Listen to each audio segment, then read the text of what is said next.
बिस्मिल्लाहिर्रहमानिर्रहीम। अस्सलाम वालेकुम नाज़रीन, मैं अहमद फ़वाद हूँ और आप मेरा यूट्यूब चैनल देख रहे हैं। ब्रेकिंग न्यूज़ के साथ आज की व्लॉग में आपकी खिदमत में हाजिर हुआ हूँ। फ़वाद चौधरी, असद उमर की गिरफ़्तारी, इमरान खान साहब के वारंट जारी होने का मामला क्या है, अदालत से क्या बड़ा हुक्म आया है, कुछ अहम और एक्सक्लूसिव डिटेल्स हैं वो आज की व्लॉग में आपके सामने रखूँगा। शाहिद खाकान अब्बासी के हवाले से भी एक बड़ी ख़बर है और ये ख़बर इस्लामाबाद की एहतसाब अदालत से है। ये क्या मामला है, इस हवाले से भी डिटेल जो है वो आज की व्लॉग में आपके सामने रखूँगा। जो नाज़रीन मुझे रेगुलर सुनते हैं उनको मालूम होगा कि अपने कुछ ही रोज़ कबल मैंने एक व्लॉग किया था जिसमें मैंने कुछ डिटेल्स आपके सामने रखी थी कि इमरान खान साहब का ज़ोर तोड़ने के लिए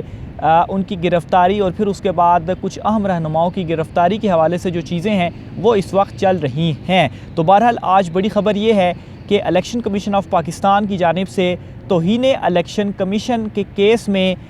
इमरान खान, फ़वाद चौधरी और असद उमर, इन तीनों रहनुमाओं के काबिल ज़मानत वारंट गिरफ़्तारी जो हैं वो जारी किए गए हैं। मामला इस तरीके से हुआ था कि इमरान खान साहब और फ़वाद चौधरी और असद उमर की जानिब से कुछ तकरीरें जो हैं वो की गई थी और उन तकरीरों में जैसे कि खुलकर इमरान खान साहब चीफ़ इलेक्शन कमिश्नर के हवाले से कहते हैं कि ये पार्टी बना हुआ है और कैसे जो है ये पाकिस्तान तहरीक इंसाफ के अगेंस्ट जो है वो यूज़ हो रहा है। इस तरह के बयानात इमरान खान साहब की जानिब से मुसलसल जो है वो तनकीदी सामने आते रहे हैं। बहरहाल इसका जो है वो इलेक्शन कमीशन की जानिब से नोटिस लिया गया और नोटिस लेने के बाद तौहीन इलेक्शन कमीशन का जो नोटिस है वो जारी किया गया और इन तीनों रहनुमाओं को तलब किया गया कि आपने जो इलेक्शन कमीशन या चीफ़ इलेक्शन कमिश्नर के ख़िलाफ़ ये जो बयानात दिए हैं या जो तकरीरें की हैं इसके ऊपर आपके ख़िलाफ़ क्यों ना तौहीन इलेक्शन कमीशन की कार्रवाई की जाए। नॉर्मली तौर पर तो हम आज तक यही सुनते आए हैं क्योंकि 7-8 साल से मैं कोर्ट रिपोर्टिंग कर रहा हूँ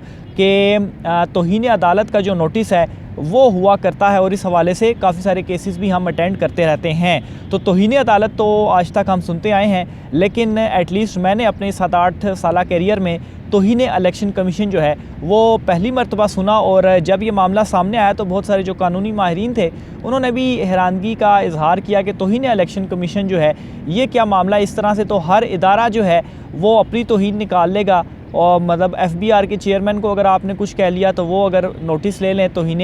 FBR चेयरमैन का और एक नया महाज जो है वो खोल दें। तो बहरहाल बेशक इलेक्शन कमीशन जो है वो एक कोर्ट भी है, लेकिन उसके पास उस तरह से जिस तरीके से इस्लामाबाद हाई कोर्ट के पास इख्तियारात होते हैं वो इख्तियारात इलेक्शन कमीशन के पास नहीं होते। और इसकी एक एग्जांपल ये भी है कि इसी वजह से इलेक्शन कमीशन के फ़ैसले इस्लामाबाद हाई कोर्ट या किसी भी हाई कोर्ट में चैलेंज होते हैं और वहाँ से वो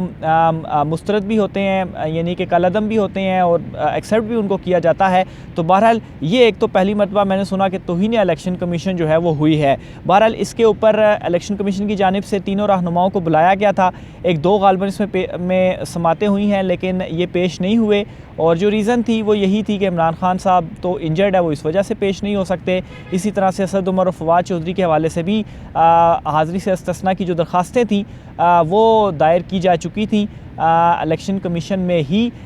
लेकिन ये हाज़िरी से इस्तिस्ना की जो दरख्वास्तें हैं वो इलेक्शन कमीशन की जानिब से मुस्तरद की गई और ये फ़ैसला महफूज किया गया था और आज इलेक्शन कमीशन की जानिब से ये फ़ैसला सुनाया गया और इस फ़ैसले में तीनों रहनुमाओं के काबिल ज़मानत वारंट गिरफ़्तारी जो हैं वो जारी हुए हैं। और ये भी बताता चलूँ कि चीफ़ इलेक्शन कमिश्नर ये जो बेंच समात कर रहा था, 4 रुकनी बेंच था जिसमें पंजाब, KP, बलूचिस्तान और सिंध के जो मेंबरान हैं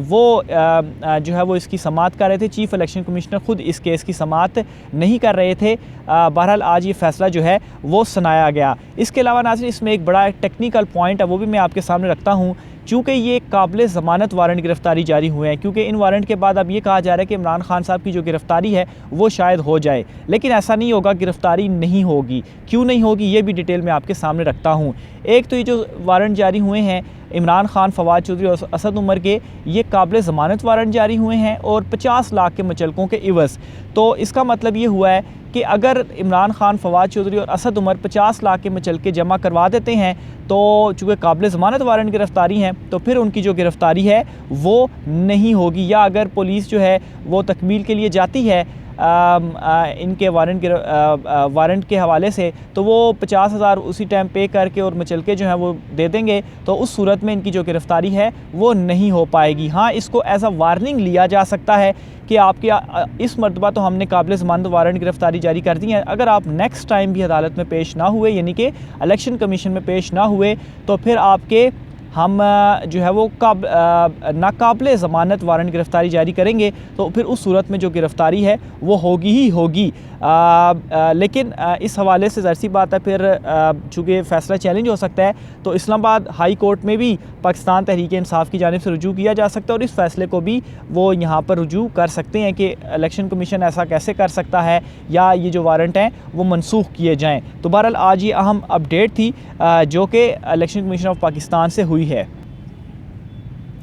दूसरी अहम खबर नाज़रीन एहतसाब अदालत से है और ये है शाहिद खाकान अब्बासी के हवाले से। शाहिद खाकान अब्बासी के ऊपर LNG रेफरेंस जो है वो नैब की जानिब से दायर किया गया था कि उसमें खुर्द-बुर्द इख्तियारात का नाजायज़ इस्तेमाल और करप्शन वगैरह का ये सारा मामला था। लेकिन चूँकि नैब में तरमीम हुई है, एक्ट में तरमीम हुई है, तो उससे चूँकि सारे ही फ़ायदा उठा रहे हैं, तो क्यों ना शाहिद खाकान अब्बासी भी उससे फ़ायदा उठाएं। बहरहाल आज बड़ी एक हैरान कुन बात हुई है। आज एहतसाब अदालत में इस हवाले से भी केस था कि जो नैब प्रोसिक्यूटर थे, जो नैब के वकील थे नैब की तरफ से, आज उन्होंने ख़ुद ही अदालत से ये इस्तदा कर दी कि चूँकि अब ये तरमीम हो गई है, चेंज हो गई है, तो ये वाला जो केस है वो नैब के दायरे इख्तियार में नहीं आता और अदालत इस चीज़ का अब ये फ़ैसला करे कि आया ये नैब के दायरे इख्तियार में आता है या नहीं आता, फिर उसके बाद इस केस को जो है वो आगे चलाया जाए। तो बहरहाल इस केस में भी जो रिलीफ़ है वो मांग लिया गया है और नैब जो है वो ख़ुद ही एक किस्म का आप कह लेंगे खाकान अब्बासी के वकील से ज़्यादा तो नैब को जल्दी पड़ी है कि ये उनका दायरे इख्तियार में नहीं आता, तो इस केस को भी जो है वो वापस भेजा जाए। प्लस मज़ीद क्या हो रहा है कि इस नैब तरमीमी ऑर्डीनेंस भी था, लेकिन नैब तरमीम की वजह से क्या हो रहा है कि नैब में से बहुत सारे नैब अदालतों से जो केसेस हैं वो वापस भिजवाए जा रहे हैं। आज भी पोस्टल सर्विसेज में मुबैना खुर्द-बुर्द का एक रेफरेंस था जो कि एहतसाब अदालत के जज मोहम्मद बशीर की जानिब से इस नैब तरमीम की वजह से वापस जो है वो भिजवाया गया है और मुतलका फ़ोरम से रुजू करने का कहा है, क्योंकि अब नैब जो है उसका ये दायरा इख्तियार नहीं है। तो ये आज शाहिद खाकान अब्बासी का जो केस था ये उसमें हुआ है। इसमें जो शरीक मुल्ज़िमान हैं उनके वकला ने अदालत से ये इस्तदा की है कि उन्हें दलाइल के लिए वक्त दिया जाए, तो इस वजह से ये केस की समाअत भी 24 तारीख तक चली गई है। तो बहरहाल इसमें इंपॉर्टेंट यही था कि शाहिद खाकान अब्बासी, अब आप ये भी एक ख़बर आने वाले दिनों में आप सुनेंगे कि शाहिद खाकान अब्बासी के ख़िलाफ़ भी जो LNG का एक रेफरेंस चल रहा था नैब अदालत में वो वापस चला गया और उनके ख़िलाफ़ भी जो मामला है वो ख़त्म, यानी कि NRO 2 का जो सिलसिला है वो भी इन्होंने जो ख़ुद को दिया है वो भी मुसलसल जारी है और इनकी पूरी पार्टी के हवाले से जो केसेस थे वो आहिस्ता आहिस्ता करके ख़त्म हो रहे हैं। इसके अलावा जो मुल्ज़िम थे इमरान खान साहब के ऊपर मर्डर अटैम्प्ट करने के हवाले से जो गिरफ़्तार किए गए हैं नवीद, जिनकी वीडियोस भी जो है वो सामने आई, उनकी तरफ से एक दरख्वास्त जो है वो सामने आती है और इस दरख्वास्त में वो ये कहते हैं कि इमरान खान साहब का पॉलीग्राफिक टेस्ट जो है वो किया जाए। अब ये एक बड़ी अजीब सी जो दरख्वास्त है वो सामने आई है कि वो मुल्ज़िम है और इमरान खान साहब के ऊपर अटैक में जो है वो मुलविस है मुबैना तौर पर और उसको अरेस्ट भी किया गया है। तो बजाय उससे तफ्तीश करने के और उससे तहकीकात करने के, इंक्वायरी करने के और हकीकत क्या है किसके कहने के ऊपर या क्यों उसने ये सारा मामला किया, ये सब कुछ सामने लाने के उल्टा उसकी तरफ से जो दरख्वास्तें हैं वो अब सामने आ रही हैं। तो इससे आप अंडरस्टैंड कर लें कि इस वक्त टॉप कोर्ट से यानी कि सुप्रीम कोर्ट से लेकर बिल्कुल डिस्ट्रिक्ट कोर्ट तक, हाई कोर्ट हो गया, नैब अदालतें हो गई, बैंकिंग कोर्ट, सारे जगह पर जो है वो इमरान खान साहब का ज़ोर तोड़ने के लिए जो मुकदमे हैं वो भी चलाए जा रहे हैं, लेकिन इमरान खान जो है वो अकेला जो है वो खड़ा हुआ है। आखिर में नाज़रीन MQM के हवाले से एक बड़ी ख़बर है वो भी मैं आपके साथ शेयर करता चलूँ। इलेक्शन कमीशन ऑफ पाकिस्तान की जानिब से कल जो फ़ैसला एक दिया गया था कि सिंध में, कराची में, हैदराबाद में जो बल्दियाती इलेक्शंस हैं वो 15 जनवरी को ही करवाए जाएंगे। MQM ने इसके अगेंस्ट दरख्वास्त दी थी और उनकी जो कुछ रिजर्वेशंस थी वो हल्का बंदियाँ, मरदमशुमारी और वोटर लिस्टों के ऊपर थी। तो इस फ़ैसले के ख़िलाफ़ वो हाई कोर्ट में गए हैं और वहाँ से किसी तरीके से उनकी कोशिश है कि हुक्म इम्तना जो है वो इलेक्शन कमीशन के इस फ़ैसले के ऊपर आ जाए, लेकिन हाई कोर्ट ने उनकी इस अपील को मुस्तरद किया है और हुक्म इम्तना इलेक्शन कमीशन के इस फ़ैसले के ऊपर जारी नहीं किया। तो एक तरफ तो इलेक्शन कमीशन जो है वो इस्लामाबाद के बलदियाती इलेक्शन की बात हो तो वहाँ पर तो जो है हुकूमत कहती है कि आबादी बढ़ गई, तो मरदमशुमारी की 2017 की ही मरदमशुमारी की बेस के ऊपर दोबारा उन्होंने यूसीस की तादाद बढ़ा दी और इलेक्शन जो है वो इस्लामाबाद में नहीं करवाए इलेक्शन कमीशन ने। और दूसरी तरफ जो बलदियाती इलेक्शंस थे कराची में, वहाँ पर MQM जो कि इसी हुकूमत की इत्तेहादी है, इनकी सेम रिजर्वेशंस थी, तो इसको नहीं माना गया और इलेक्शन कमीशन ने क्या किया कि 15 जनवरी को ही फ़ैसला किया कि हम जो है वो इसके ऊपर जो बलदियाती इलेक्शंस हैं वो करवाएंगे। तो बहरहाल MQM का भी जो पत्ता है वो साफ़ होने जा रहा है। इस पर मज़ीद जो भी आगे डिटेल्स होती रहेंगी वो मैं आपके साथ शेयर करता रहूँगा। आज के व्लॉग से इतना ही, मुझे इजाज़त दीजिए। अल्लाह हाफ़िज़।